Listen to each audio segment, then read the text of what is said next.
What's going on, guys? Welcome to episode 5 of the Skunk Ape Podcast. I'm Chad. And I'm Gavin. It's crazy we're on episode 5 already. This weekly thing is getting kind of fun. Yeah. Recording on a little bit of a different schedule because I got a big barbecue going on tomorrow for Exciting. Memorial Day weekend / my birthday weekend. Exciting. Happy So future birthday. we're going to be doing that here tomorrow. So recording a little bit early. But today's episode, we're kind of going to be focusing on some different kinds of enclosures because it's kind of one of those things everybody always has questions about. What kind of enclosure do I get? Why not? What substrate to use? Build it, buy it. We're going to kind of go in depth about that. I mean, you can see that I have a glass enclosure right here, and Gavin's got that giant grow tent. Granted, what is that, 1 or 2? One right here, and then this is another one. Okay, so that's the chameleon, the new chameleon. Yeah, so this is the chameleon. She's actually basking right now, which is sweet. They rarely bask. I'm sitting here trying to stare closer at my computer. I'll move it closer. You can kind of see her. There She's she super, is. super round. Yeah, there she is. She looks like she's about to pop some eggs out soon. Yeah, and then my female garg is down there, just chilling out on the ground, which she never does unless she's laying. So I think that's a good sign. The next. And shout out to John over at Sims Container because I just got my little mini Sims. Let me grab one of those real quick. Nice little Sims Mini. Shout out to Chris. I like the way those look. Not Chris, but John. Sims Mini. I like nice those. Little thing. If you have geckos, actually has dividers. So for everybody that has your little geckos with 2 eggs apiece, you can actually have 4 different clutches in here. That's sweet. All hatching it. Yeah. So it's got little dividers. So how many did you get? I got 2. That's all you I mean, if I end up with that many clutches trying to hatch all at once, got bigger. Well, I guess I don't have bigger problems. I'm just doing something right. So. Yeah, that's a good problem to have. Speaking of enclosures, you're doing something right if your animals are happy and breeding together. So. Yeah, exactly. So let's get on into talking about enclosures. What do we want to start with? We can start with bioactive and breeding. I mean, we could start with bioactive and breeding, but why not start with? For one, when I started out, everybody used fish tanks. I mean, they were readily available. You could get them in all different sizes. Mm-hmm. And then fish tanks and reptiles don't really go hand in hand because you got to open them from the top and animal jumps out. They don't hold heat. And then you had to have the little clips on the top so the snake didn't get out or your lizard didn't get out. And then they came out with the, I want to say it was, who owns, it's one of the companies that owns Aqueon. Or Aqueon owns them. Zilla. Is it Zilla? Mm-hmm. Well, Zilla came out with the 40 breeders that had the slide-in track lids. And those were great because you had the 3 points that everything locked in. You were great. And then they started coming out with the front opening cages, and everybody was like, oh, front opening cages are the best. Yeah. And I'm sure you've had your fair share of reptiles and aquariums. Yeah, and I honestly still do. I have we have AirPods, and I think we got 2 king snakes in a 10-gallon. We got a couple stuff in fish tanks still. And I mean, nothing wrong with it. It works. It's secure. As long as they're happy, the husbandry's right. I mean, it works. That's one thing. Like, I want a preference before we get into this. We all have opinions. If your husbandry is on point, your animals are happy, healthy, breeding, you got a perfect setup, all right? Just because we're doing it some different way doesn't mean you're doing it wrong. Just because someone else is doing it a different way doesn't mean they're doing it wrong. Yeah. You got to look at the health of the animals is the number one key to look at. I mean, you talk to a lot of guys, they'll start out their dwarf monitors in a 40 breeder or a 30 breeder. Mm-hmm. And really, it doesn't have enough depth of substrate or anything like that for them when they get big. But then some people will customize them, and they'll put, like, I put flex tape on half of my screen lid because it helped hold in that humidity a little bit. I did that with I had a carpet python, and I just taped over the lid to keep the humidity on. She was just in the 75-gallon, and it worked like a charm. Right. And and then going on from there, I made some wire, like chicken wire cages, like stand-up chicken wire cages for chameleons and different pythons and whatnot. Especially when I had outdoor enclosures back in Florida, I could just have them outside. It was How did you make those enclosures? Just a wood and fine chicken wire. So like just framed it with wood and framed it with wood. I mean, my dad was my dad's a builder, so he was like, "Oh, all I got to do is do this," and so he pops it all together, and then I end up with a. How big were they? Just out of curiosity. 8 foot by. My carpet python enclosure was 8 foot by 4 foot by 2 foot. Oh, sweet. It was 2 foot, 4 foot by 2 foot by 8 foot. Sweet. So he would go up and I had branches. I had in Florida you have those big oak trees. Yeah. I just got a bunch of oak branches and whatnot. Right here. And she was outside and she'd lay up in there and it was great. And then, but I also had a ton of the 40 breeders because they were great. And they were great because I thought they were great. And they did everything I wanted it to. It was decent sizing. And I'll be the first to say, hey, I had bearded dragons and a 40 breeder. Yeah, we talked about that episode 1. You said you had a trio, which that blew my mind. Yeah. I got beardies and 40 breeders downstairs though. So yeah, but you don't have a trio of them. Yeah, I don't have a trio in there. And I was breeding them. They were happy. I thought they were happy. That's why they were breeding. So, and that's kind of the neat thing about this hobby is as we go through everything, we start learning, talking to more people, and we learn things. So then you see things like, was it Vision cages? It Vision? That makes those, they're really nice glass cages with the background. Dubia.com has their... Yeah. Vision's got like PVC. It's like the gray PVC. Is the Vision the gray PVC? Yeah. What's the one I'm thinking of then? I thought it was Vision. I don't know. Where they have like you can build them all up in all different arrays. I thought it was Vision. Maybe that's an old Vision model that I'm not familiar with. Now I have to Google. Dang it. I try not to Google. Zen Habitat. Okay. That's what I was thinking of. Yeah, Zen Habitats they're all right. They're pretty cool. Zen Habitats look great. They're expensive. For what, like when I was looking, when I got my Ackies, I was like, what kind of 4x2x2 enclosures can I get for Ackies where I can have 12 inches of substrate or 16 inches of substrate? Yeah. And when you start looking at it, well, if you have 16 inches of substrate and a 4x2x2, that means you only got 8 inches of air to work with. Yeah. And so then you're looking at, well, I need a 4x3x3. How am I going to barricade that? Because there's no cage that really works for dwarf monitors like that you can buy. I hate to say it, but grow tents, they make sizes like that. I mean, but a grow tent's not going to do what you need to do. I think it would. What would you need it to do? So you have a 4x, say you have a 6x4x4, right? Mm-hmm. Or a 6x4x6, right? I mean, I know the whole dirt in the bottom of them, but when you open it up, how much dirt can you have in the bottom of that thing? Oh, so it depends. So like this one particularly, I've seen people lay it on the sides, and with how this unzips, you can just have one whole side be substrate and just open the top. So like this would be a whole, this is a whole 1.5 feet. This is a whole foot right here, I should say. So this is 12 inches of substrate. You buy me one of those, I'll get a dwarf monitor. Bro, they're $50 on Amazon.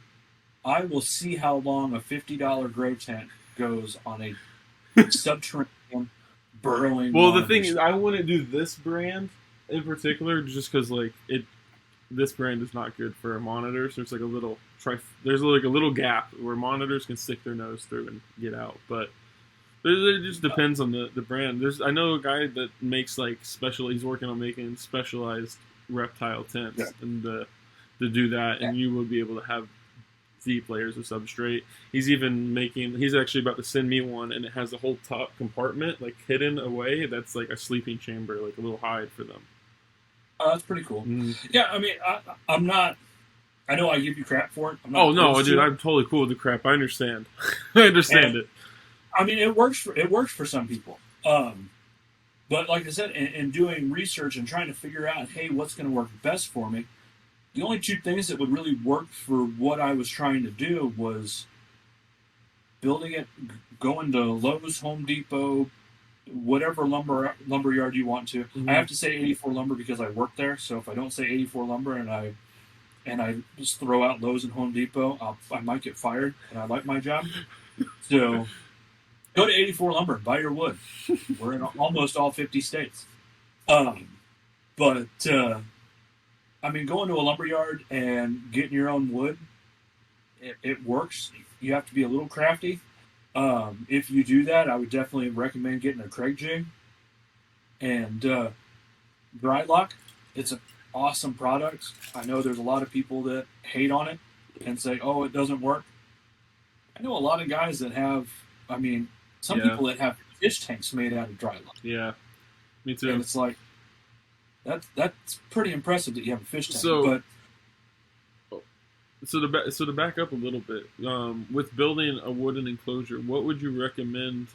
Like, what tools do you consider absolutely necessary if you want to build an enclosure? Because I would love, like, I do eventually, like, I'm not going to have these grow tents forever. It's just I'm limited space. I'm definitely going to eventually do outdoor wooden enclosures and all that. So, like, for you with having, I don't know enough about the Indicus complex to comment about how big of an enclosure they are. I haven't done my research on it. I don't know.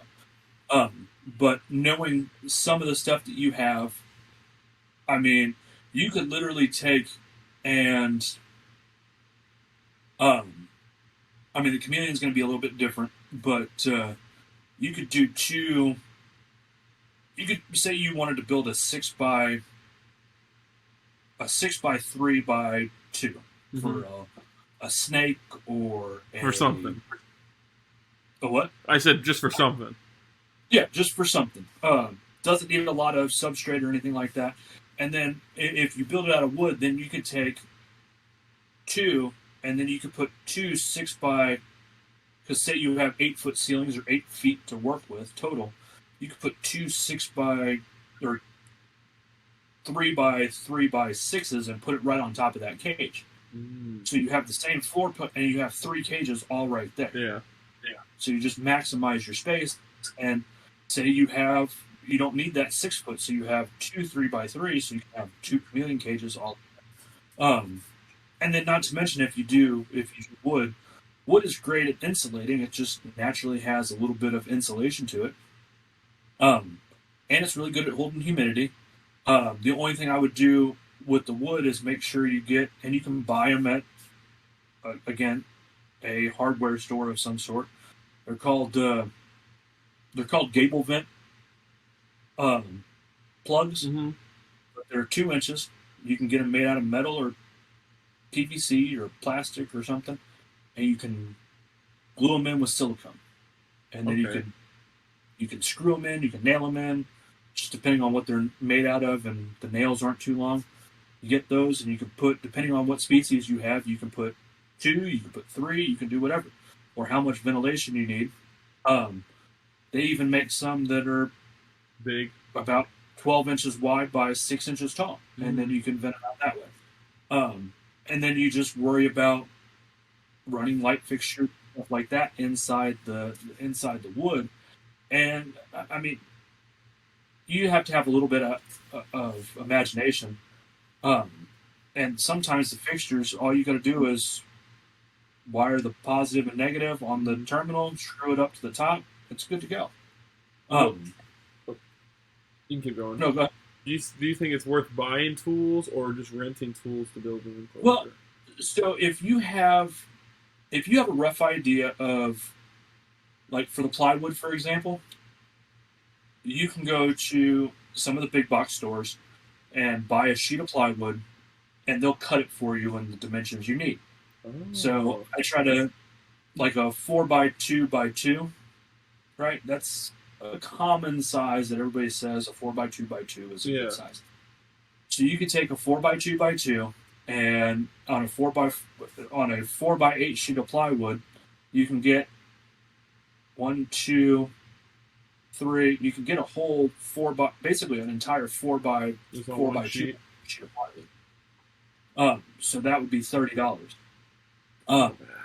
and then depending on how you do it, what kind of weight you're putting on it, if it's just gonna be a cage on top of something, you could do wood screws, screw it all in, um, and then figure out a track for. I think on Amazon you could buy the glass tracks, Yeah. and then you can go to big box stores too. I know Lowe's will do it.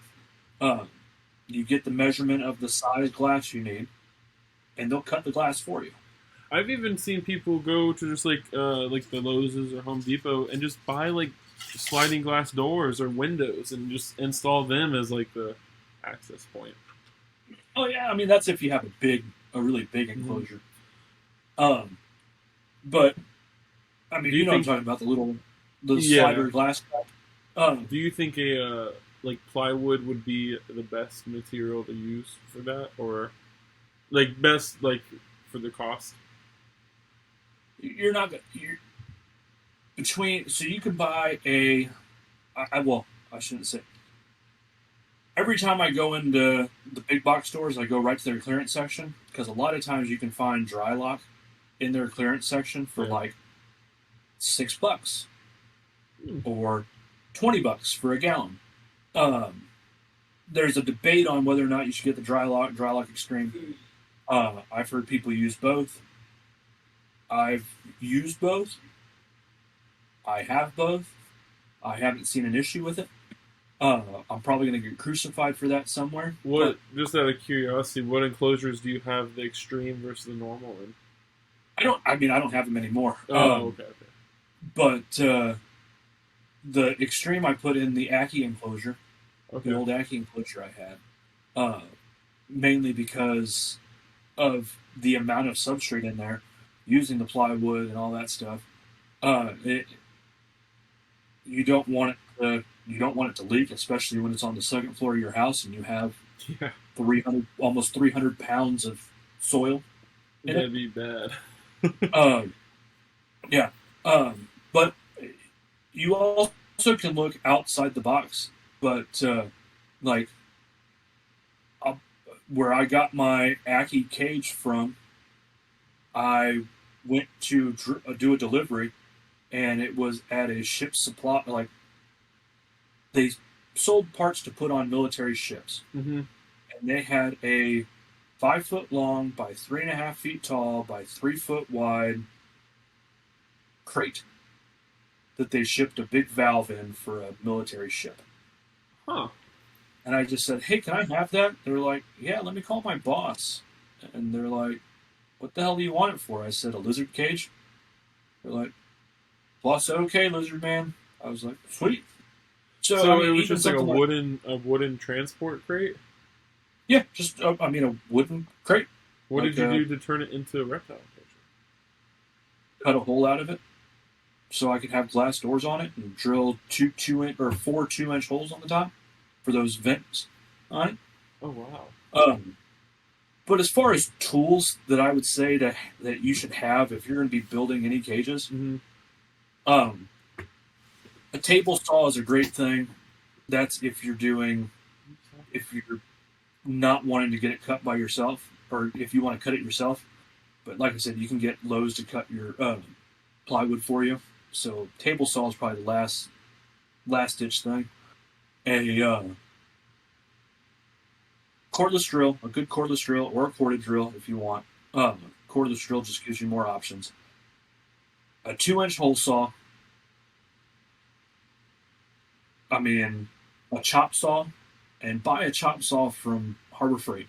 Okay. Because you can buy a little cheap chop saw from Harbor Freight for $60, and they have all kinds of coupons and all that stuff all the time. I mean, that's really all you need: a chop saw, a drill, and a 2-inch hole saw, and you could build a lot of things. Get some cheap drill bits to pre-drill, and if you really want to, just to have the best joining possible, is a Craig jig. Okay.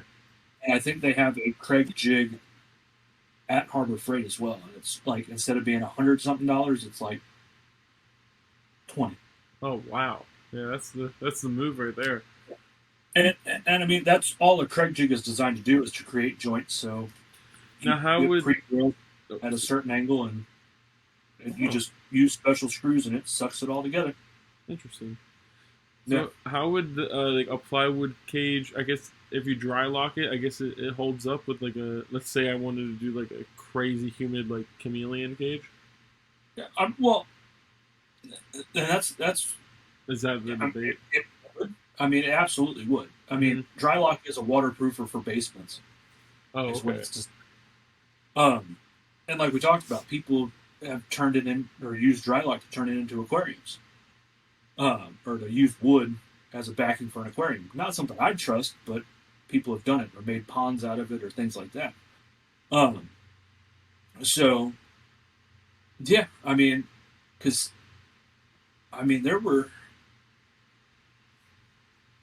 a lot of people don't understand that Australian monitors like it hot. Yeah. But they also really like their microclimates. What do you mean by that? So, like, I know what a microclimate is, but I'm not familiar with Australian monitors. So, say their basking temperature is 135, 140 degrees, right? Mm-hmm. Well, that's where their basking temperature is, at the highest spot, right under the basking light, things like that.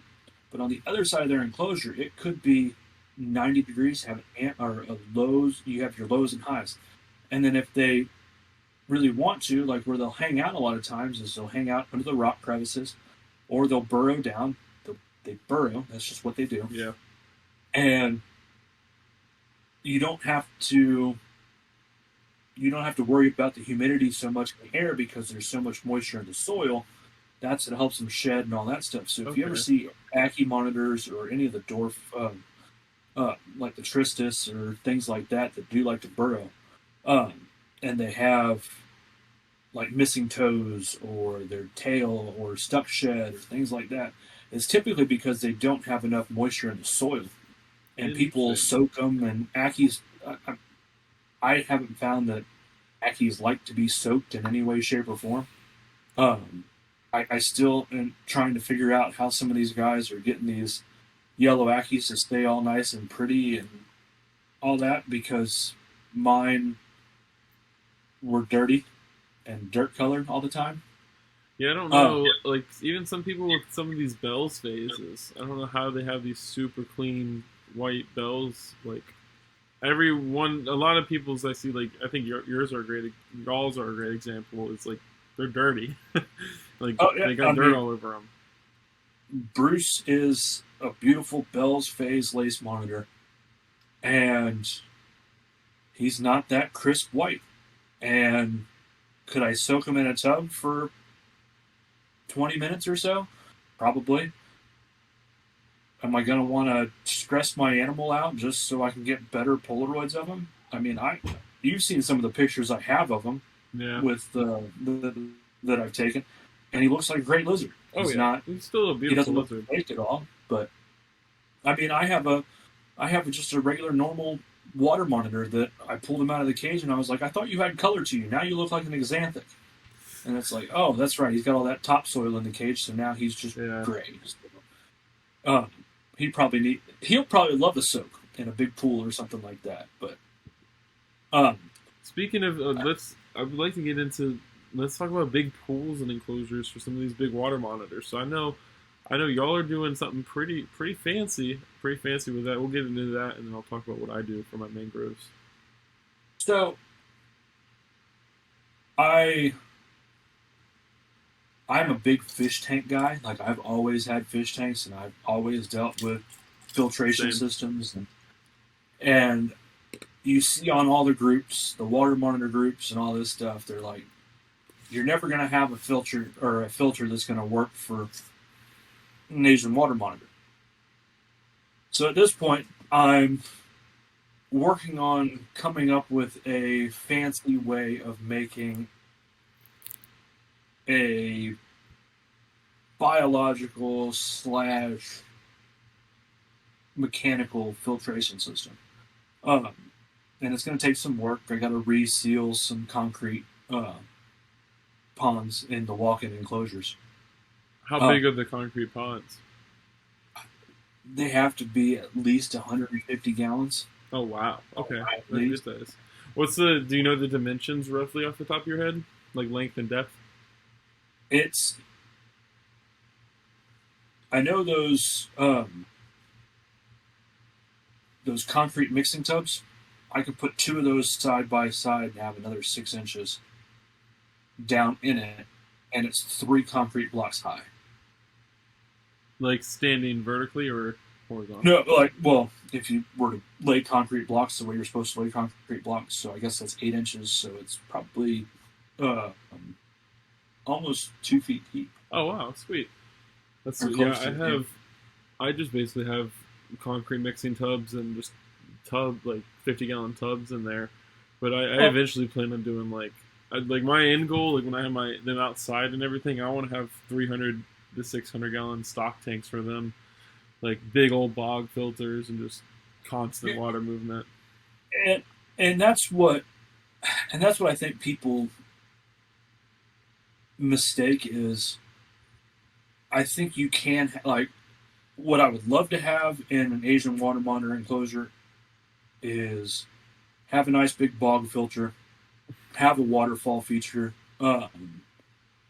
or just a water feature that drips over some rocks.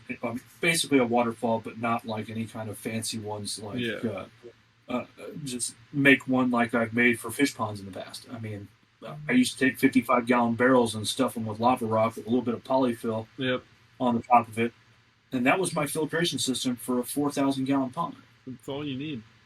But I also had 2 ponds that were nothing but plants, and then a giant koi pond down in the bottom. Yeah, I think it's possible to filter and keep the water clear and clean for an Asian water monitor, but you're not going to be able to filter out all the big shit. So you're going to get a net and go in there, or get fish that'll eat it. You can probably get like a shit ton of African cichlids that'll destroy the shit. That's where I've kind of gone back and forth. Like, one of the things I would love to do is start breeding my own crayfish, and just grab them, throw them in there, let the crayfish do their thing. Yeah. If the geophagus were big enough, have some really big geophagus in there, do their thing. I mean, various different invertebrates will go in there and eat all the different stuff. You can actually get freshwater mussels. Yeah, my friend just like an hour ago sent me a little thing about freshwater mussels. I was like, I need to get these. He's like, I want this for my monitor. They filter out the water so well. Yeah. So well. And like, so between that, having some papyrus, some water hyacinth. Papyrus, in my opinion, is the best plant to get to filter that water. Yeah, I mean, pothos is a great thing as well. I mean, because it grows so well in everything. And I mean, papyrus is great. I mean, you could do, and there's so many different kinds of papyrus too. Yeah, you have the dwarf papyrus, the pharaoh. Is it the pharaoh? I don't know the names. I just know there's a few different kinds. I know there's probably like 6 different kinds of papyrus, and they all look a little bit different.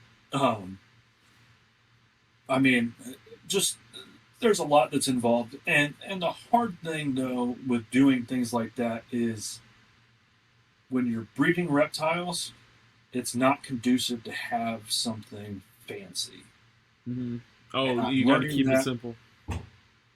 I'm learning that with my gargoyle geckos because I can't find them. I can't move, and I have all these nice plants, and it's like I don't want to mess up my plants, but I need to get to those eggs.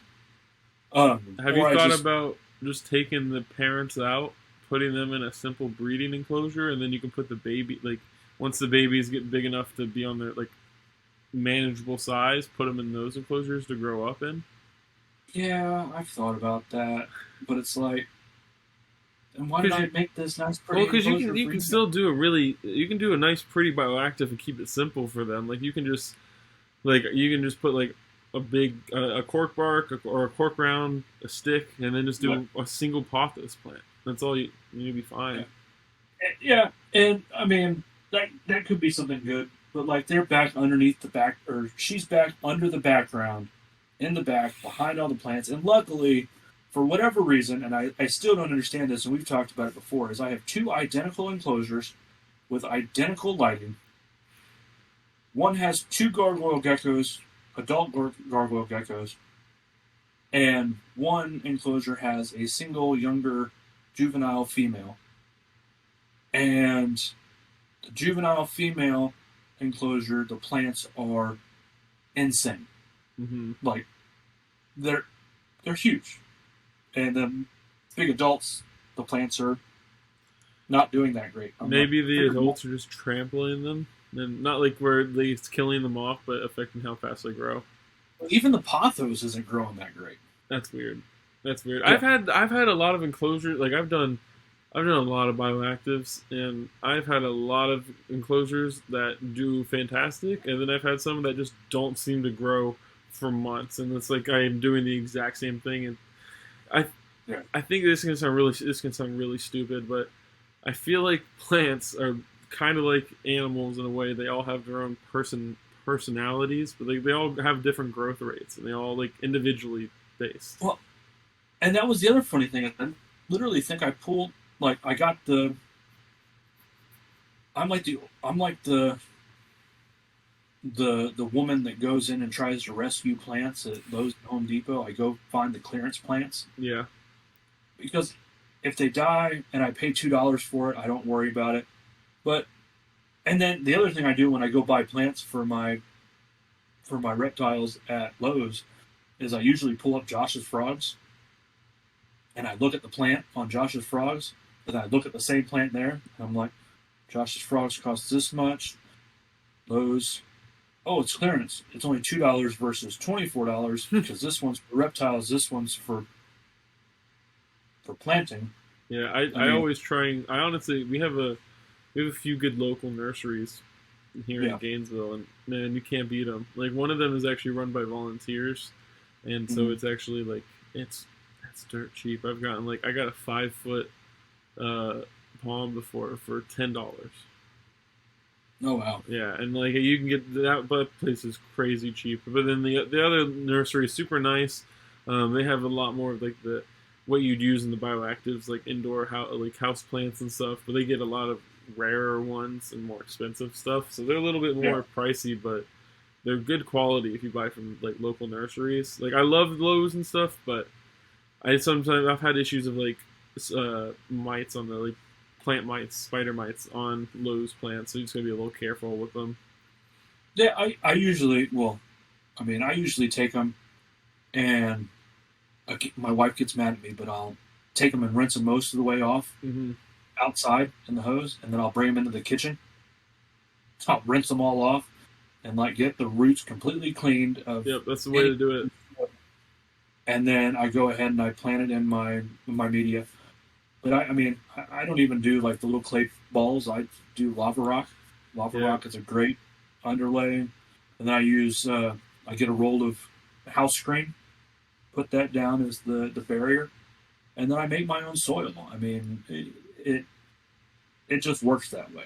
I honestly, for probably the 50 plus different bioactives I've done, I have 90% of the time not done drainage layers. Like, not done the lava rocks or clay balls or whatever you want to, or leaka balls, whatever you want to use. I usually don't use them, and that's like including like high humidity species, like dart frog species I've built bioactives for. I've done them. with zero drainage layers, and it was completely fine. Now, I will say, when I do drainage layers, like a little tip is I learned from a friend is you can get like just a little PVC pipe, like that big. Get a cap for it. You silicone the pipe in the cap, and then mat it with dirt, moss, whatever you want to do, so it looks natural. And then and you just run it in the bottom of the tank, and so you can just stick your hose in there and siphon out any of the extra water that's in the drainage layer. I never mess with the water in the drainage layer. I just use it because I just spray down the geckos every day. But I never spray them down because again the two are breeding, so I just get it to where it gets nice and the plants have enough water, and the geckos can drink the water or lick the water off the leaves or things like that. I don't know why I'm doing this. This doesn't make any sense. But there's no water in the drainage layer, and I figure having that drainage layer will help pull some of the water down out of the top layers of soil, but it'll also keep the soil nice and moist, so when she does go to low, it's been very rare that I've had to drain a drainage layer. Like, usually there's not much buildup. It's the few times that I have, it's been a couple paludariums where like the water just got mixed in, and then super, super high humidity, like big-ass bioactive dart frog tanks. Like it was a 75 gallon just fully planted out at the store, and like it would get heavily misted, and it was full of bumblebee dart frogs, so they needed a lot of humidity. So everyone probably say the 2 years I was working at the store I had to drain it 2 times, maybe 3. And if you have, and the whole reason I thought you used a drainage layer was you have your drainage layer so that you have that extra room for the plant's roots to grow down into and absorb all that nutrients that's down there and not rob everything from the soil. Yeah, but like what my thought on that is like, what would they be robbing the soil from? They're the only things using that soil. The isopods and springtails are eating like leaf litter and gecko shit. Well, I guess I shouldn't say robbing the nutrients from the soil, but just giving them more room to grow. More room to grow. I wouldn't understand why you would need to drain the soil, because unless you're, like you said, you're misting it. If I mist down every day and I never have soil built up in there, but it also gives the plants a lot more room for roots to grow, but it also gives that block where your springtails and isopods can't go down to. Yeah. I've heard it's a good, and I've seen it myself. It's good for. Also, like I said, I thought it was just for drainage of your soil, so your soil didn't get too saturated with water, so therefore the water could sit down there, so the plants could still have their water that they need. Yeah, I've heard that before too, and I understand that, but also like my thought, especially, I would leave a little bit of water, but when it got to be too much, like I don't like the idea of having a lot of standing, dirty soil water just in my tank. I feel like just standing water usually always leads to bad things and fungus and anything. Well, but if you have springtails, the springtails eat the fungus. That's true. Springtails will eat all that mold and shit. And and if the plants are actually have their roots down in the drainage layer, the water's not actually stagnant. Yeah, that's true. We're pulling the nutrients out of there. They're using the water from down there, pulling it into the plants and doing the plant thing. I don't know. I'm not a plant guy. Yeah, but I could definitely get us a plant guy on. I think there's pros and cons to doing both drainage layer and not doing the drainage layer. I think there's pros and cons on doing everything that we're about to talk about, that we have and are about to talk about this episode. Well, take for example. So, Universal Rock is awesome. We can all agree that Universal Rock looks great. It fits. You can buy it to fit your enclosure. Mm-hmm. But what's the big drawback to something that looks great? It costs a ton of money. But not if you do it yourself. So I've seen a lot of YouTube videos and TikToks where people make their own background out of great stuff. Just Hey. normal great stuff that you buy at Lowe's, Home Depot, or whatever hardware store you go to. And then they start putting silicone on it and throwing the different like cocoa core on it and topsoil on it, this, and then they put sphagnum moss on it and peat on it, and they get it to make it look natural. I feel called out right now. No, I'm not. I'm not even. I've never even seen that you did that, so I'm not trying to call you out. Oh, I thought you. It's like a recent YouTube video of mine a couple weeks ago. I did like what you're describing to a T. Very funny. I guess I just got called out for just going and clicking on your YouTube videos and clicking like and then leaving it. I don't mind. I appreciate the support. The likes are all that matter. But there's nothing wrong with Great Stuff, the product. Mm-hmm. But Great Stuff actually makes a pond version. It's in a green can. Yep. My local Ace Hardware actually stocks it. It doesn't cost $5 a can. It costs $15 a can. But it's still better than a few $100s for the Universal Rock. Yep. And it's waterproof. It doesn't leach. You can stick rocks together with it. So if you're making a palladium, you can actually put your rocks with the palladium, and then on the back side of the rocks that you have stacked up in a nice, neat little stack, you spray this stuff on the back of it, and you don't have to worry about sealing it off. You just have all this stuff sprayed in the back of it, and you have a sealed off section now of your palladium because you have this special pond lining spray foam. Yeah. It's you can so carve it the same way you would carve other stuff. Yeah, and you can like actually customize it. Like Universal Rock comes in pre-made sheets, like to the dimensions. Whereas like the Great Stuff, you can carve to do whatever shape you want. You don't like it, tear it off the glass and restart. And it peels off very easy. You can mount your cork rounds into it. You can put little pots in there, so you can put bromeliads in there or various other plants. I think it's great. My only caveat is I wouldn't use regular Great Stuff. I've used all the sorts of Great Stuff brands. But the nice thing about the pond stuff is it's black in color. Yeah. So that way when stuff that you have likes to go climb up it and break or crack it and all this stuff, doesn't work. Or you'll see this ugly, creamy stuff on the backside. I definitely prefer the black because of that. So to have the black, I don't know if it's any tougher. I know the nozzle that is on it is a lot nicer to have than that nozzle that comes on the cheap stuff you buy. Yeah.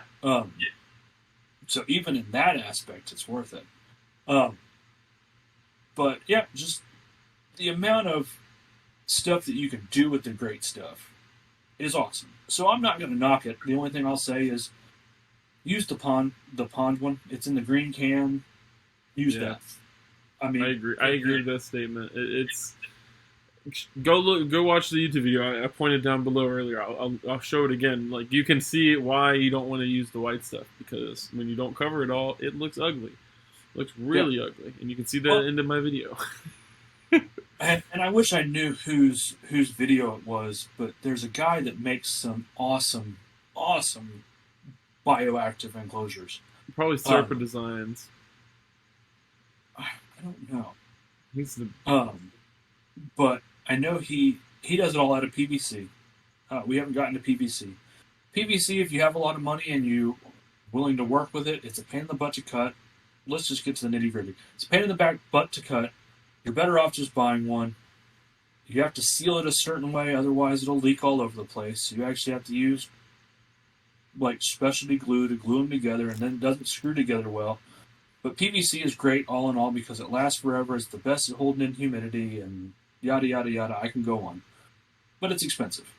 I will say, actually, no, we'll keep it going about PVC. I'll get into the grow tints later. I was going to bring them up. I was going to say you can probably achieve the same stuff you want to do with the PVC that you can with the grow tint, but for cheaper. PVC is harder to work with than wood.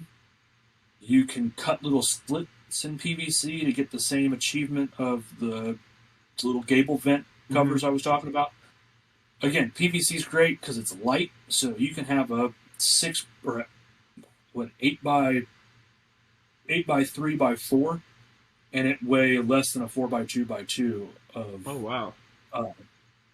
Made out of plywood. And don't you need certain tools to cut it? Like you can't just use a normal saw.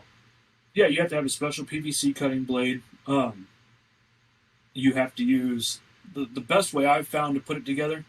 And this is more of on the construction side, how you put PVC moldings together. Is you get this, it's basically a caulking gun, and it's called Christie's Red Hot. Mm-hmm. And what it does is it actually fuses it together, so then you don't have to sit there after you have the whole thing put together. That's nice. Caulk all the edges. So basically you glue it together, and then you put drywall screws in all around to just stiffen it up. But I also don't think they're anywhere near as strong as the plywood. Really? You think so? No, I mean, just PVC in it's just not. There's a reason they don't frame houses with it. There's a reason they only do it for trim and stuff. Like, and then the only thing they do PVC with is, like, maybe covering certain things, and they don't use a whole sheet of plywood for sheathing or something like that. Yeah. I mean, plywood they use for the flooring in your house. They're not going to use PVC for that. It's just too flexible. It's not as it doesn't insulate as well, but it's the best when it comes to water because you don't have to worry about it rotting away or breaking down or anything like that. But you can make a cage out of plywood, put 2x4s on the outside of it, and make a shelf on it, and basically have a shelf over your cage, and then you can put more cages on top of your other cage just because you put 2x4s around. Then it's infinitely stronger. So if I wanted to build like a custom pond, because I have an idea, because I've told you about my apartment situation, but it's given me an idea. It's given me a really badass idea. Just use your bathtub. No, but like if I wanted to do a pond, would it be smarter to do like I'm assuming it'd be smarter to do like wood and just dry lock it, or do you think PVC, or is there another material, or do you think just go with a stock tank? What would be going in the pond? A very aquatic turtle. Well, I mean, it's a serious question because I mean I know it's kind of funny. Like it'd be like a fish pond. We'll think of it like that. Well,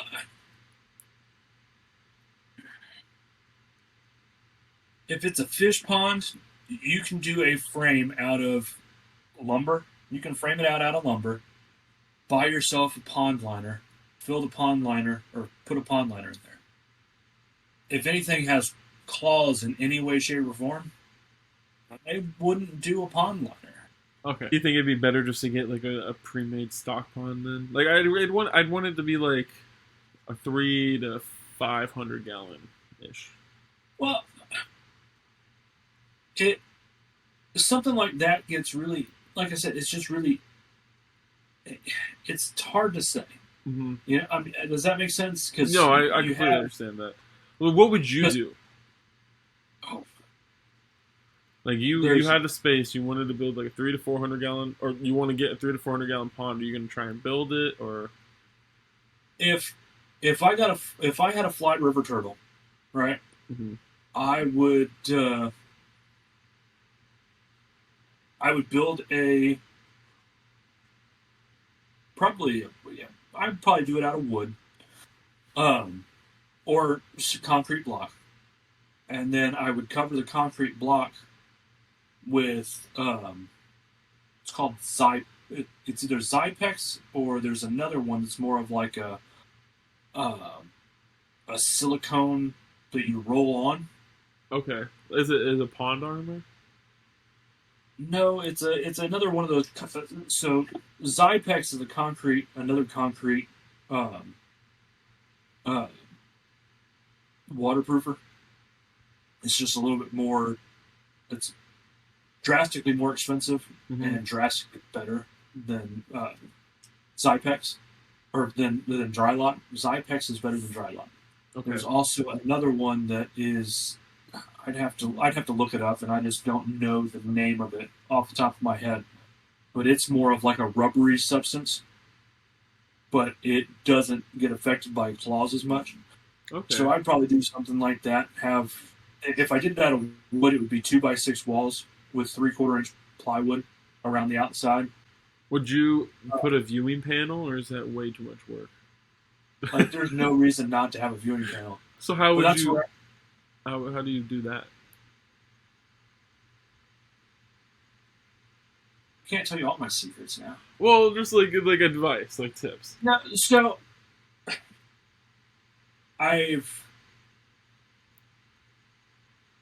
you should be able to block out, and this is where the concrete block would come in a little bit better. Is you can actually create a gap, fill the gap with. I would do acrylic, because acrylic that's an inch. I wouldn't do anything less than an inch thick on something like that, just because I'm tapping on it, something like that. Do a thicker acrylic, slide that down in its spot because it doesn't weigh as much. It scratches easily, but it doesn't weigh as much. You have your waterproofer already all over everything. Slide that into place. Fasten it down with your, like, you know how you go to the aquariums, they have the little metal brackets that they hold their glass in? Basically, you have that same setup. Don't know where to buy it, but I know you can get it. And then you just silicone that in before you put the brackets in, and then you have the whole thing. Okay, this is not that hard. It's not. It's just time expensive. It's time consuming and expensive. And something like that, I don't know that I would necessarily do out of wood on that aspect, just because the viewing window would be a little bit more tough. So I'd probably do wood on the back. Because the other nice thing about wood is you could take a piece of wood, you could take plywood and actually spray it down with water, and as you're wetting it down, you can start to put it into place and wrap it, so it'll actually wrap. Interesting. I didn't know so that. You can actually get it to go in its spot and wrap around. You have to wet it down, but you can slowly roll it out. So you basically put it here, and you can completely round out a curve with a piece of plywood. That's cool. So what would be? This is kind of way off topic, but what's your favorite enclosure that you've ever built, and why? The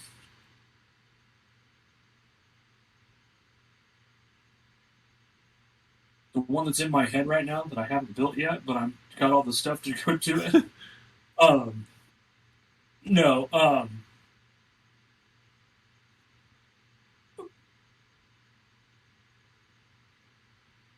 Honestly, my favorite enclosure, the most fun enclosure that I've ever built, was actually my gecko enclosures, because they were my first true bioactives. And the animals are doing great, and they look great, and it didn't cost me anything. That's nice. I was trying to look up before we started that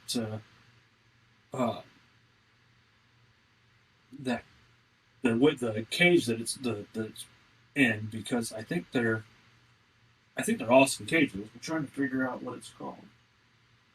I don't know. I can't. It's like literally little. Like, they're better than an Exoterra because they have a sliding glass front door or they have sliding glass on the front. Instead of having a full screen lid, they just have some center sections of screen lids, so you can put your UV over top of it, and it doesn't affect anything because your UV goes right through the screen. That's nice. It has about 6 inches at the bottom for substrate. That's a good amount of substrate. I like that. It's it's not as big as the biggest Exoterra, but they have different sizes.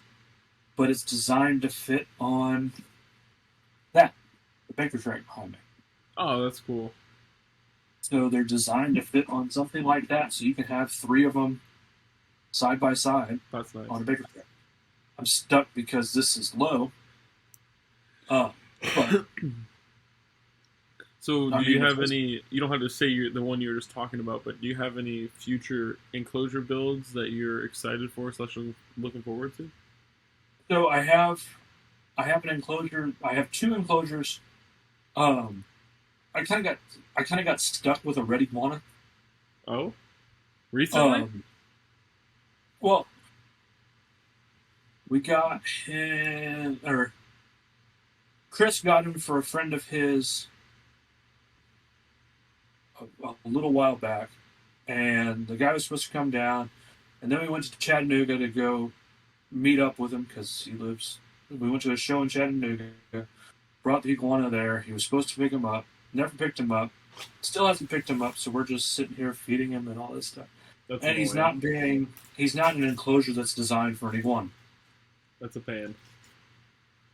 He just is kind of throwing it, and he's doing great, but his color's not there, so he needs all the UVB. He's got heat. He does have heat, but he needs the UVB, and we just never see him because he just hides because he has no place to climb or anything like that. So I have a 65-gallon made by these guys. These guys. Where's my hand? Okay. That I'm going to set up for him. Because I have a feeling he's going to be here for a long time. So I have a lot of leftover pork bark and stuff. Sweet. So I'll probably plant do a little. What was that? So you're going to plant it out?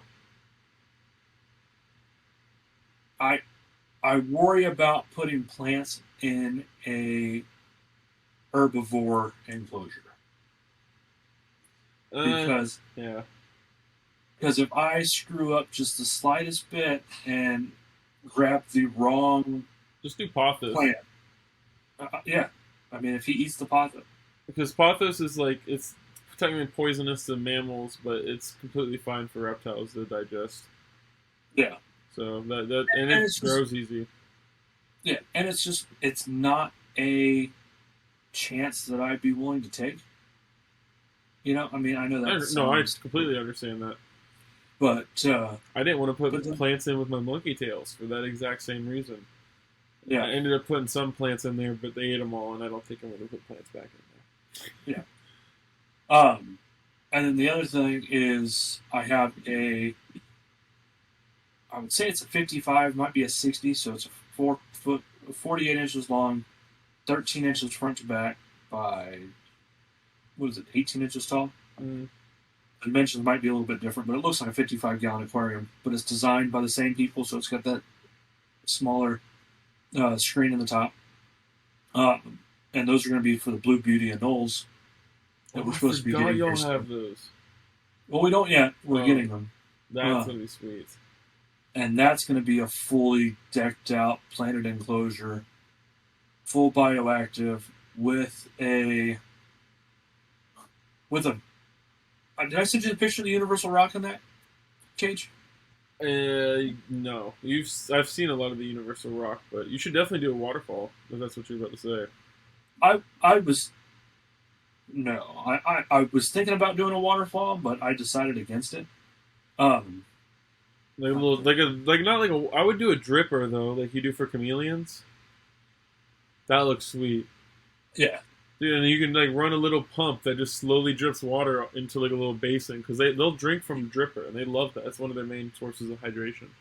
Yeah, I was thinking about doing a little water feature going here, there, or somewhere, but it was to because there's not enough room between the bottom and top of the universal rock, and I didn't want to trim the universal rock because it's not the easiest stuff to cut, and.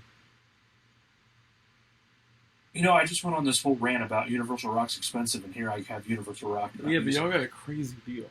Y'all got a shit ton. That didn't come from that deal. I just found that in the mass of stuff that we have. I wish I had a mass of stuff that just had universal rock in it. I mean, sometimes you get lucky. But there's not enough room for me to actually get, like, to put the, like the light stuff. You know what I'm talking about? The stuff they put over top of, like, the fluorescent lights, the little square things, the white stuff. The hoods? No, it's I forget what it's called. It's like the square things that you can kind of cut. And what we used to use them for all the time was you'd use them as coral displays, and you cut this stuff all up. Oh! I think they're called light diffusers, but I call them egg crate. Oh well, egg crate. It's like a plastic sheet almost, and it's just got like a bunch of tiny square holes in it, and white or black. Yeah. Okay. Yeah. You're explaining to them, not me. I was honestly trying to make sure we're on the same page of what. Oh, we're totally on the same page. Okay. That's exactly what I'm talking about. So typically when I would do like a water feature or something like that, just to have the division, instead of doing a drainage layer, I would do a layer with the egg crate, and then I would take PVC and have get 2-inch PVC cut in 2-inch sections, so that whole thing is water, so that it would come down. But the problem is I would have to have some way of that draining down into an actual tube, and have to make sure the water goes right down in the tube to go back down the drainage layer. Well, why don't you, under the rocks themselves, you make that a water basin with just like a tiny little pump in it, and you just and it just drips back down, it just goes down the rock. Well, yeah, if I'm in a silicone, but then if I silicone the thing, if something ever happens to the pump, then I can't get the pump. Yeah, I mean, you probably make an easy way to, a little way to access the pump.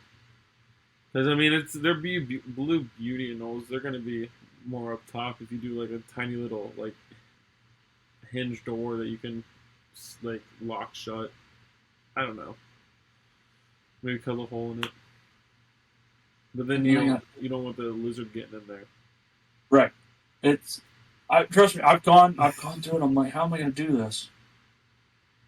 Yeah, I mean, you could make it where you can just remove the whole universal rock, but then that's just a pain in the ass, especially if the plants grow in.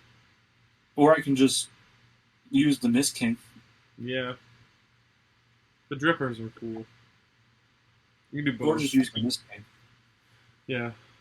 I need to set up a Mist King on this chameleon. A Mist King, and then it comes on for 15. Use a little timer with the little clip, the little thing. Every 15 minutes, every few hours, it comes on. That's a move. I want to get this one that goes off. I want to have it go off 3 times a day, 4 minutes in the 4 minutes in the morning, 2-3 minutes during the afternoon, and a good 7-8 minutes at night.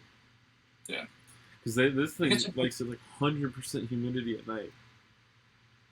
Ugh. Yeah, that's miserable. That's insane. But so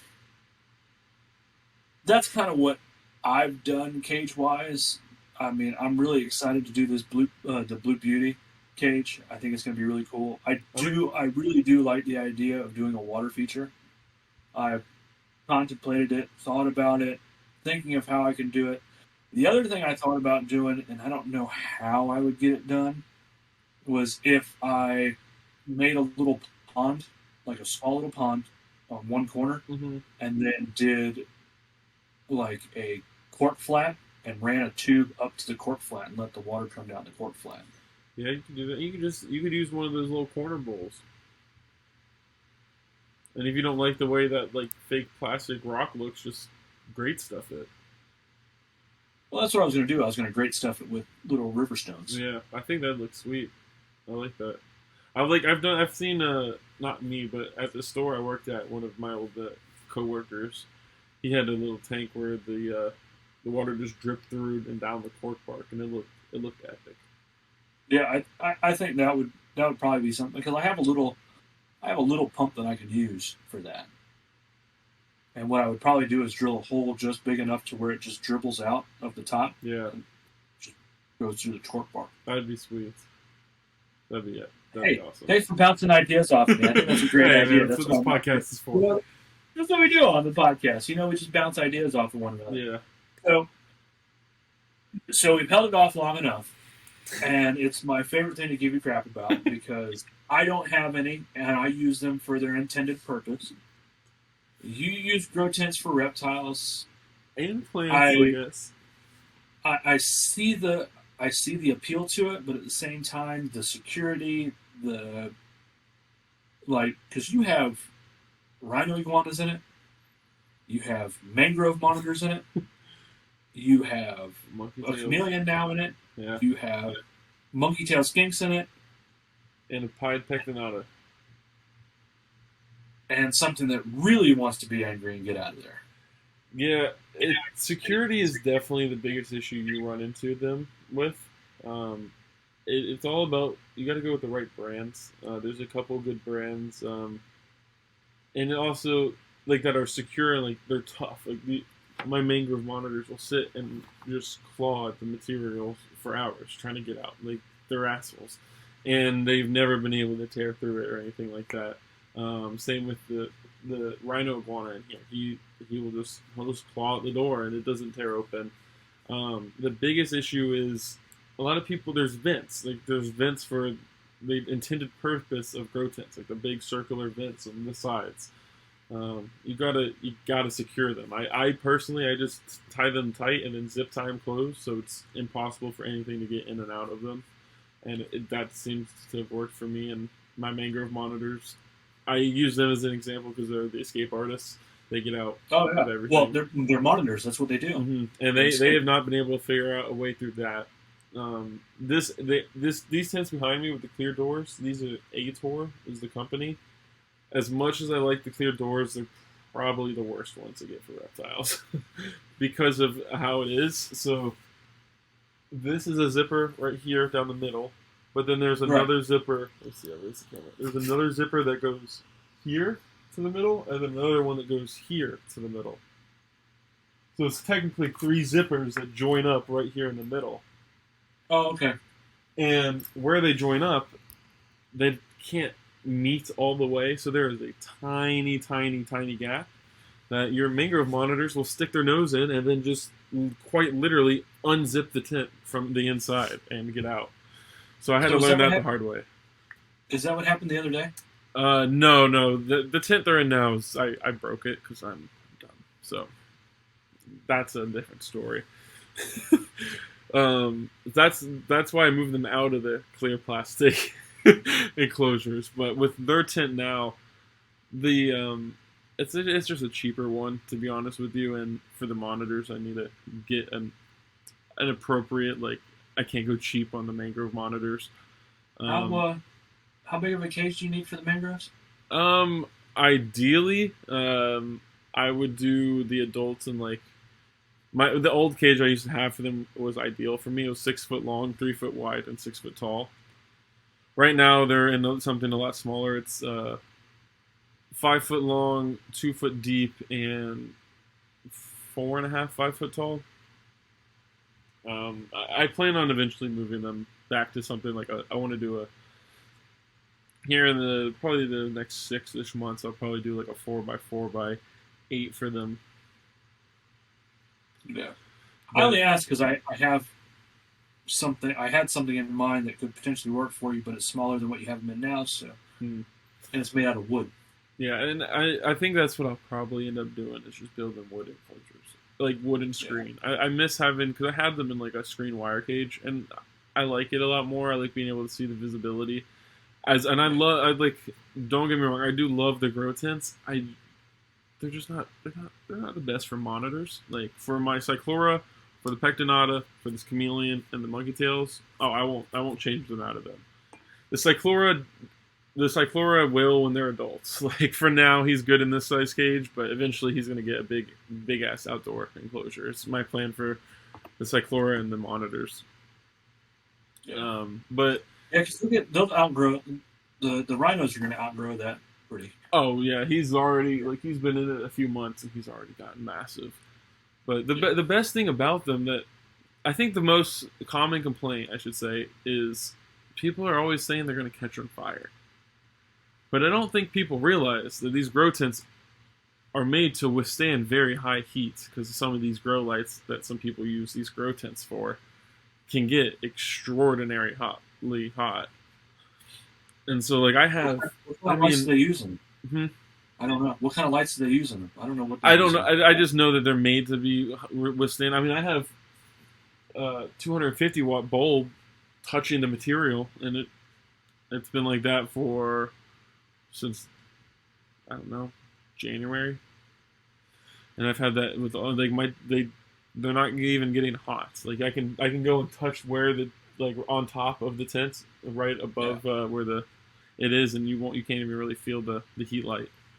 Yeah, I'm surprised because we're trying to grow some eucalyptus trees, mm-hmm.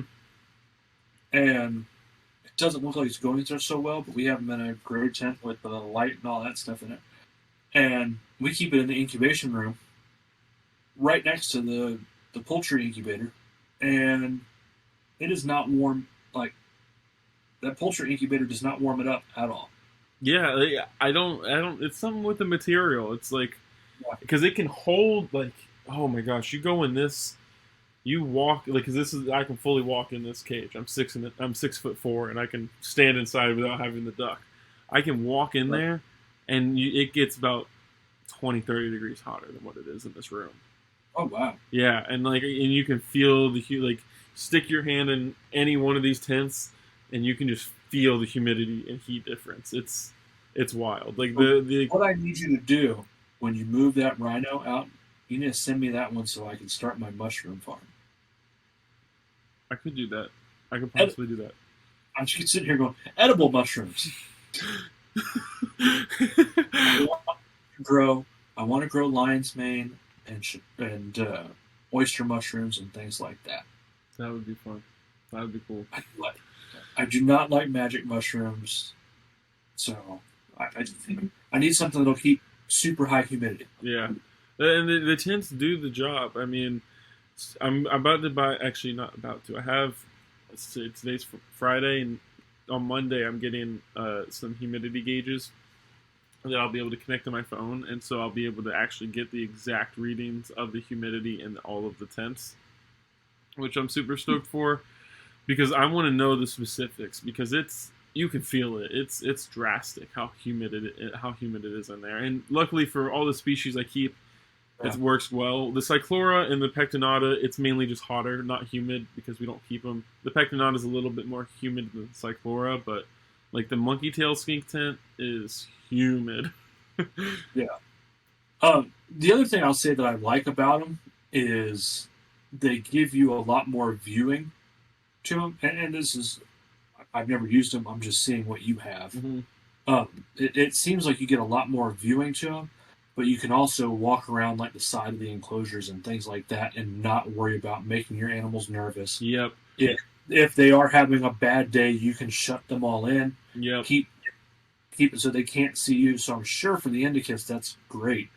That's one of my favorite things about them. It's like, I can completely seal every way for viewing, and I won't be able to see in, and they can't see out. And so, especially for the indicus or like this chameleon or anything that's shy, dude, it works wonders. Like it's really nice to let them get secure. And another huge thing that no one really talks about, and like I don't know why it gets skipped over when we're talking about reptiles and grow tents, but like these reflective sides are made to bounce UVB rays off of the enclosure for all the plants.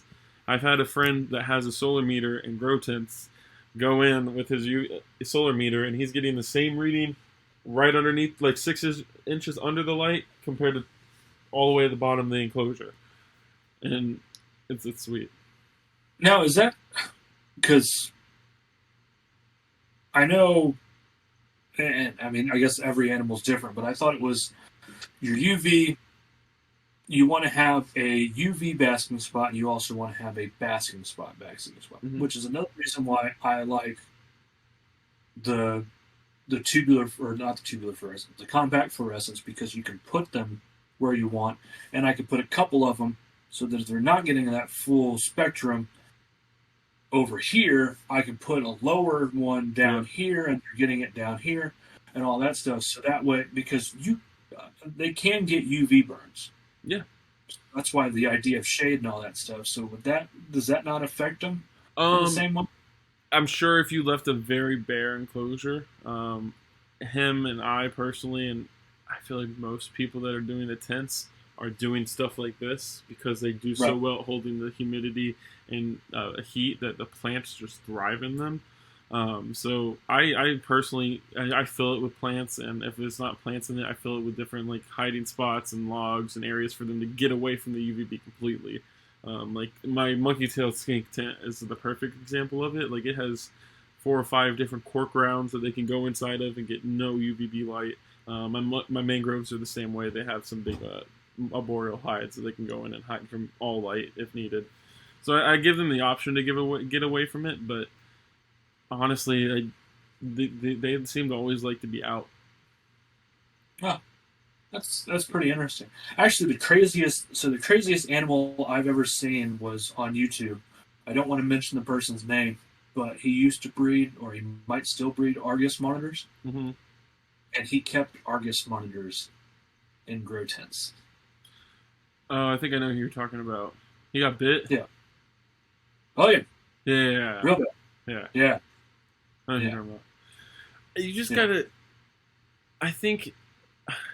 I don't know. Like there's definitely pros to it, but there is a few cons. But if you can properly set up the enclosure, then you can pretty much eliminate a lot of those cons, in my opinion. Yeah. Like you can secure these things. I've seen people frame them with wood on the inside to make them not like flimsy or anything, and more secure. So like you can definitely. I think there's a lot of pros to them, but I also don't think they should be. Depending on species, we'll stay monitor wise since that's what we both mainly keep and enjoy keeping. Yeah. I don't. Well, I don't know about that. I don't know about that anymore because I'm starting to really like these damn geckos. Okay. I used to always like, and I'm scared about this because I used to make fun of gecko people so bad because I was like, oh, they're just such a, and then someone's like, here, try them out, and I'm like. Actually, they gave him to Emmett, but who's my son, and he likes it. I can go in there and grab him and put him on his shirt, and he's fine with it. And to me, that's awesome. Yeah. But I used to make fun of people with geckos all the time, and I'm like, I'm so worried about it because I'm like, great, and you're the worst person that does this to me because you make fun of me about wanting ball pythons, and you're like, go ahead and get ball pythons, man. Just get some. And I'm like, I don't want them. Yeah, I don't think a grow tent for a big lizard should be a permanent enclosure. Woo! Sorry. I think a grow tent for big lizards like monitors, cyclora, any big lizard species, I think they should just be temporary enclosures, grow up enclosures. That's what it's best for. So, sorry, my phone just kept going off. Remember Justin, who we were talking about last week with Chris? Yeah. He just sent me a picture. His Mexican musks started hatching. Oh, you're going to get some? You got to. Mexican musks are pretty cool. We got to bring Justin on the podcast. I'm going to nerd out about turtles. No, he's planning on. But yeah, he just sent me little baby. Oh, that's a beautiful one. Yeah. So he's actually coming up tomorrow. I doubt he's going to bring 2 day-old musks. I don't know how well that would do in the transport process, but yeah, I don't know. I probably wouldn't do that. No, I wouldn't want him to do that. But that's pretty cool. But I think for certain species like I think the monkey tail skinks do perfect in grow tents. I think that is like the perfect enclosure for a monkey tail skink.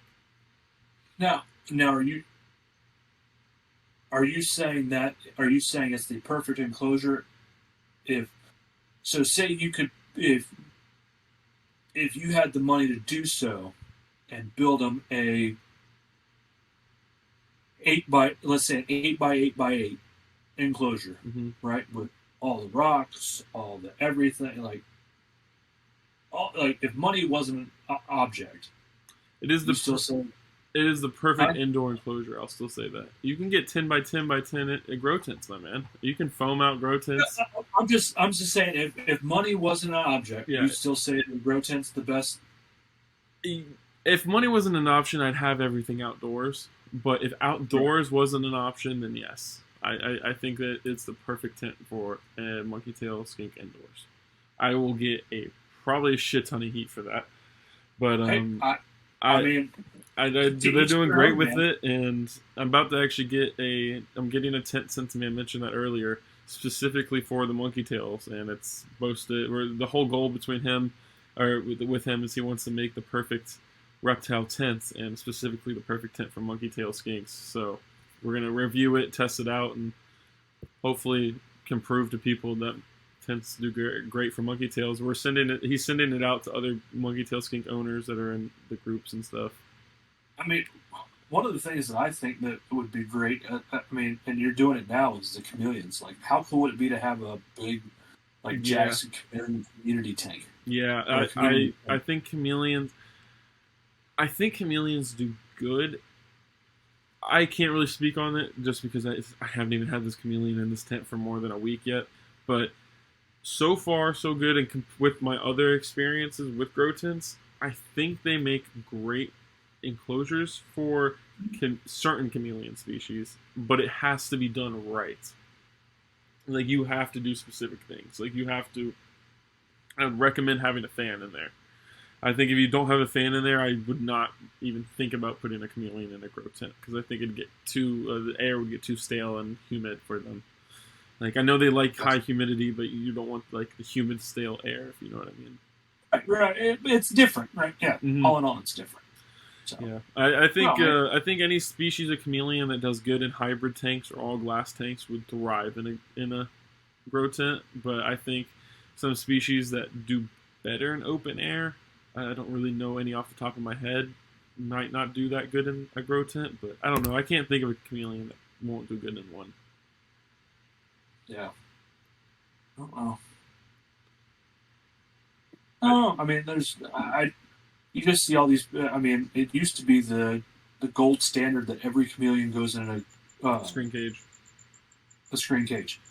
It slowly started flipping around. I've noticed. I think, I don't know what it was, 4 or 5 years ago when I started getting into chameleons. It started to switch when I was doing my research and stuff, and then when I got my first chameleons was when I started hearing that, like, hybrid cages are actually a little bit better because they're better at holding humidity.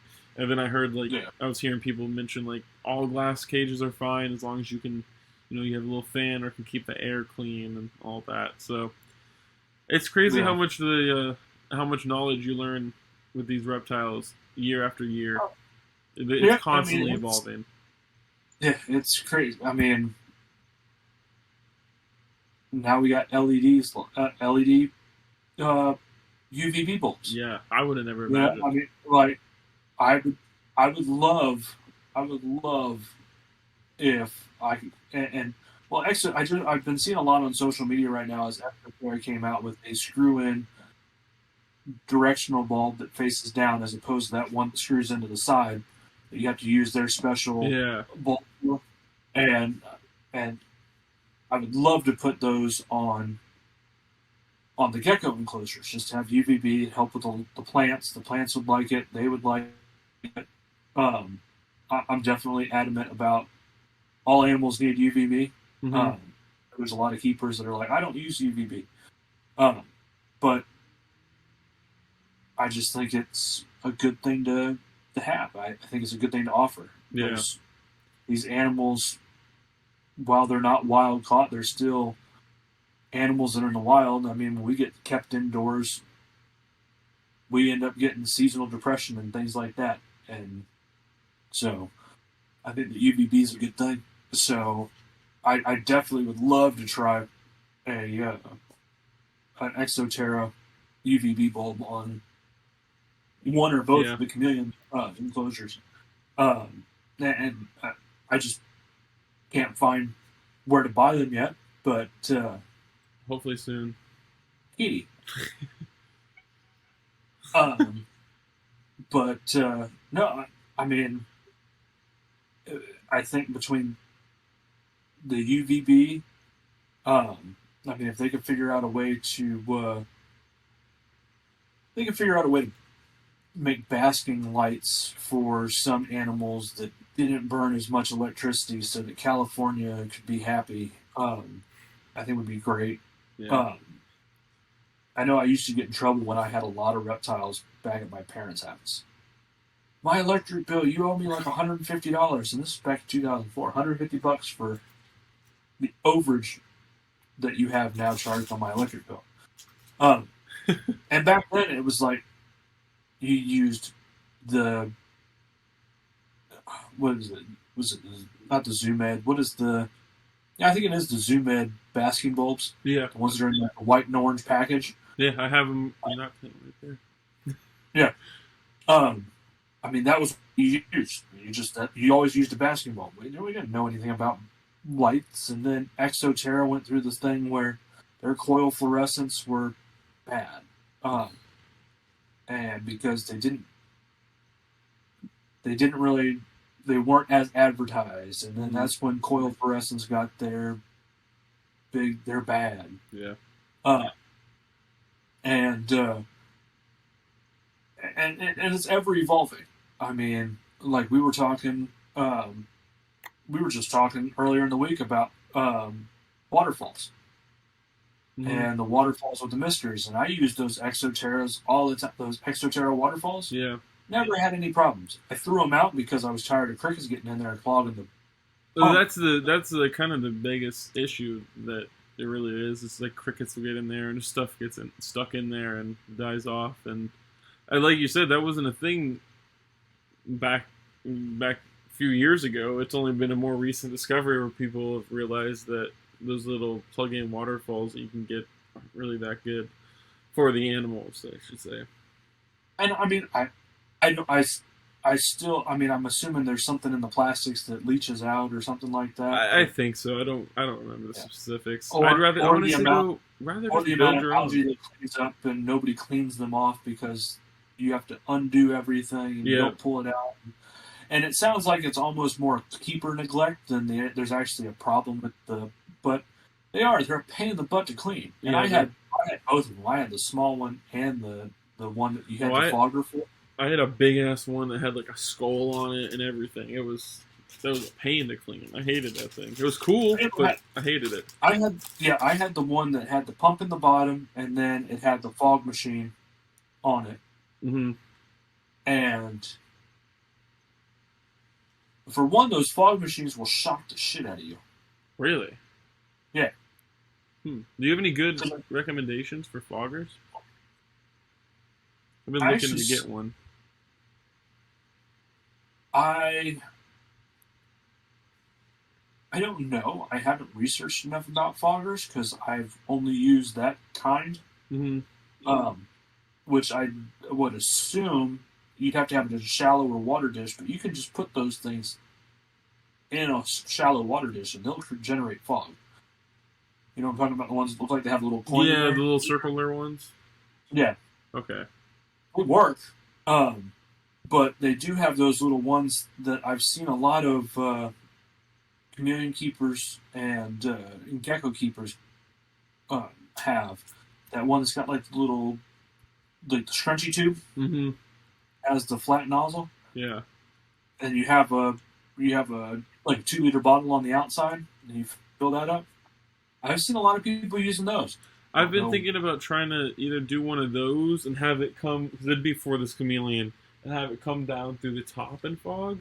But then at the same time, it'd be so much easier just to put a little shallow dish in the bottom corner and have it go off like that. But I don't know. Like, do you know? Obviously, I know you probably might not be that familiar with chameleons, but could you think of a benefit of the fog coming down versus going up and staying at The only bottom?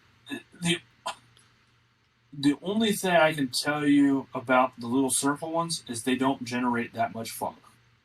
Okay. Yeah, I The want something fog that's layer will settle down at the bottom, whereas those other ones seem to generate a ton of fog. okay. Right? But I mean, I guess when you have such a small enclosure, it doesn't really matter. But the fog is going to sink down to the bottom Okay. because it's super dense, it's super heavy because it's got all the moisture in it, so it's going to sink down to the bottom. So if you had it come through the top, it would sink down into the bottom. Mm-hmm. If that makes sense. Yeah, no, that makes perfect sense. I think Because I'd probably do one that gives off more fog. Yeah, I would get the frog misters or something or the frog foggers, the frog foggers. I don't know. The froggers. That's not easy to say. But I would try one of those. I mean, I haven't heard anything bad about them. I also haven't read much about them. I've seen people use them. I think it looks cool. Yeah, I'll have to look into that because apparently I'm trying to figure out. I want to get the care for this chameleon done perfectly. So yeah. Everyone seems to be running misters on them, drift burst systems, and foggers. They're running all three. So, but not all at the same time. So like they're running foggers at night, drippers kind of stay on throughout the entire day and night, and then misting in the morning and at night. So they like doing like Mr. Drippers?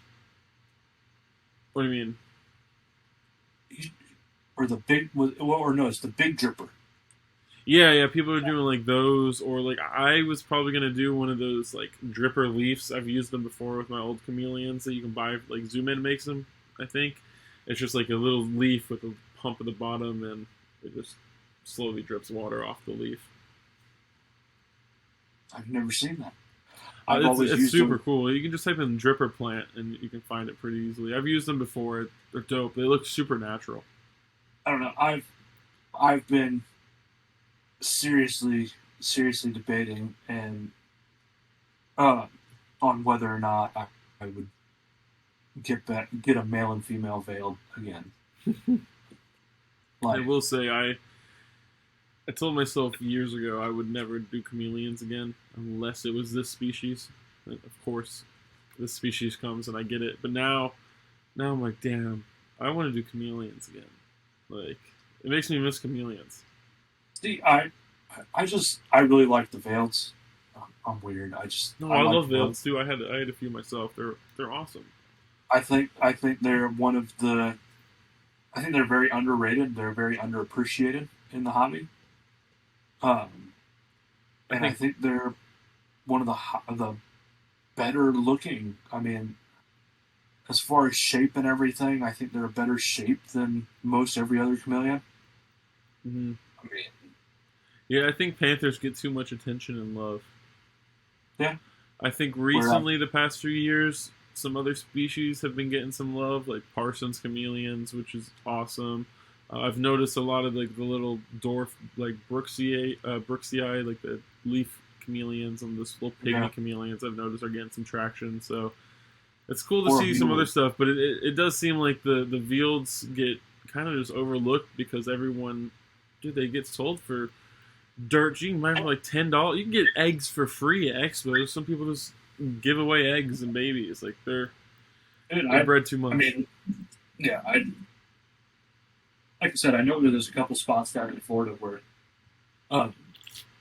there's some breeding populations of them. Yeah. But I don't know how much trouble I'd get in with FWC for going out at night. No, dude, I know people all the time. There's people that make a living off just going out there catching those chameleons and selling them. I know that there's a guy somewhere in Florida that does that. Like, he actually was the one that released them out in the wild. And yeah, I forget his name, but there's a guy that's pretty much responsible for releasing 90% of the shit out there. But he got fucked with FWC, if I remember correctly. And then he got out of jail, and then he went right back to doing it again. That wasn't the guy that owned Glades Herbst, was it? I think it may have been. I don't He got know. in trouble. He had the show on Animal Planet too, or Discovery. I don't know. I don't remember off the top. I don't remember. It's been a while since I've had that conversation about what his name was. I don't know. I actually I met him at a reptile expo in Orlando, Oh wow. and ended up going up to Bushnell to his farm, That's pretty cool. and he showed me his black mamba, his rattlesnake, or his hot room, which was scary as hell. He's where I could have got the black dragons for like dirt cheap. Okay. When I say dirt cheap, like $500. Oh my gosh. Yeah. $500 for croc monitors and black dragons. That's nuts. I don't remember where the croc monitors weren't from him. Okay. But to me, it being 19 years old, $500 was like, whoa, that's a lot of money.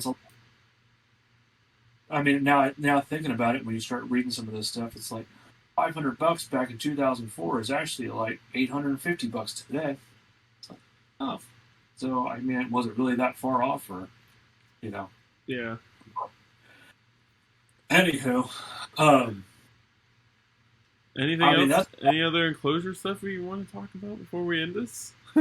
I think we could keep going on and on about enclosures, but I think the best advice that I can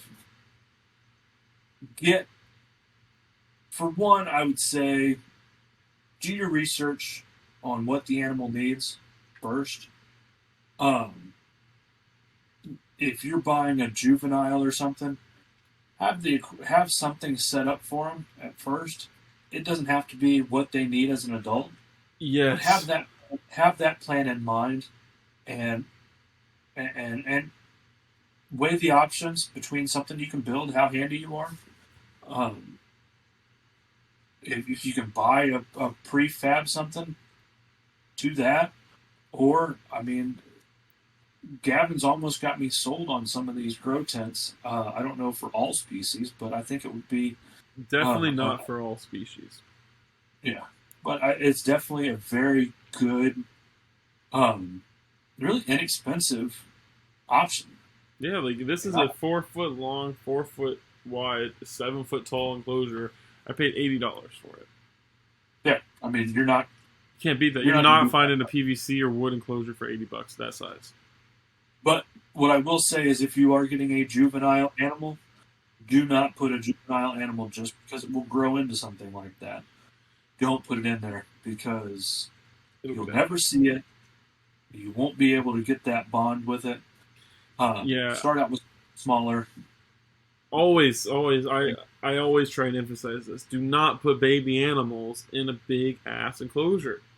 I got banned. That Facebook group we were talking about. The one that I left. I'm not going to name names, but I got banned from that group for weeks because someone wanted to put a neonate hatchling in a 10 foot long by 5 foot wide by 8 foot tall enclosure. A neonate hatchling Asian water monitor.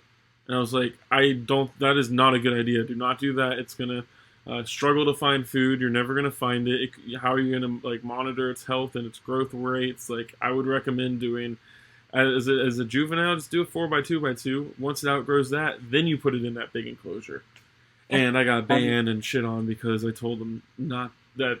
I don't know. I guess saying that was bad news. But yeah. You're going to stress the animal out by doing too big of an enclosure. Yeah. So just know that the animal has to bond with you, and you definitely want to grow that bond in a smaller area so they see you often. Yep. If they never see you, that's another thing. But you also have to know that your animals do stress out and have bad times. So in that case, I mean, grow tent's great. You can give them their time. You can have your time. They don't see you. They calm down. You can open it back up again. Honestly, you definitely know this. I don't sleep. I'm up all night long, and I'll have the lights on and stuff, and I can just zip up these tents completely closed, and they're full darkness, and I'm over here. I can have the bright lights on and everything, and they're not affected by it at all. Whereas like we go downstairs and like we got the bearded dragon rack. Like Emily, my girlfriend, she freaks out when you turn the kitchen light on for a second because we wake up all the dragons. It's just not fun having to wake up all your animals. The dragons are sleeping. It's exactly like that. It's exactly like that. But it's just there's pros and cons to every style enclosure, and you just gotta do your research on what species you're keeping, what you're capable of, what you're comfortable with, your environment, and then you make your decision from there. Because you need to find out what works for you. Because realistically, as long as you do it right, there's a lot of different things that can work for you. Yeah, and so long as you got the proper parameters and husbandry down for the animal, who gives a fuck what it looks like? So long as you like it, it's your enclosure. No one else is going to see it as much as you do. Even if you are a YouTuber or whatever, screw. If they don't like it, they don't have to watch your channel. Like, just do what you like to do. Pretty much.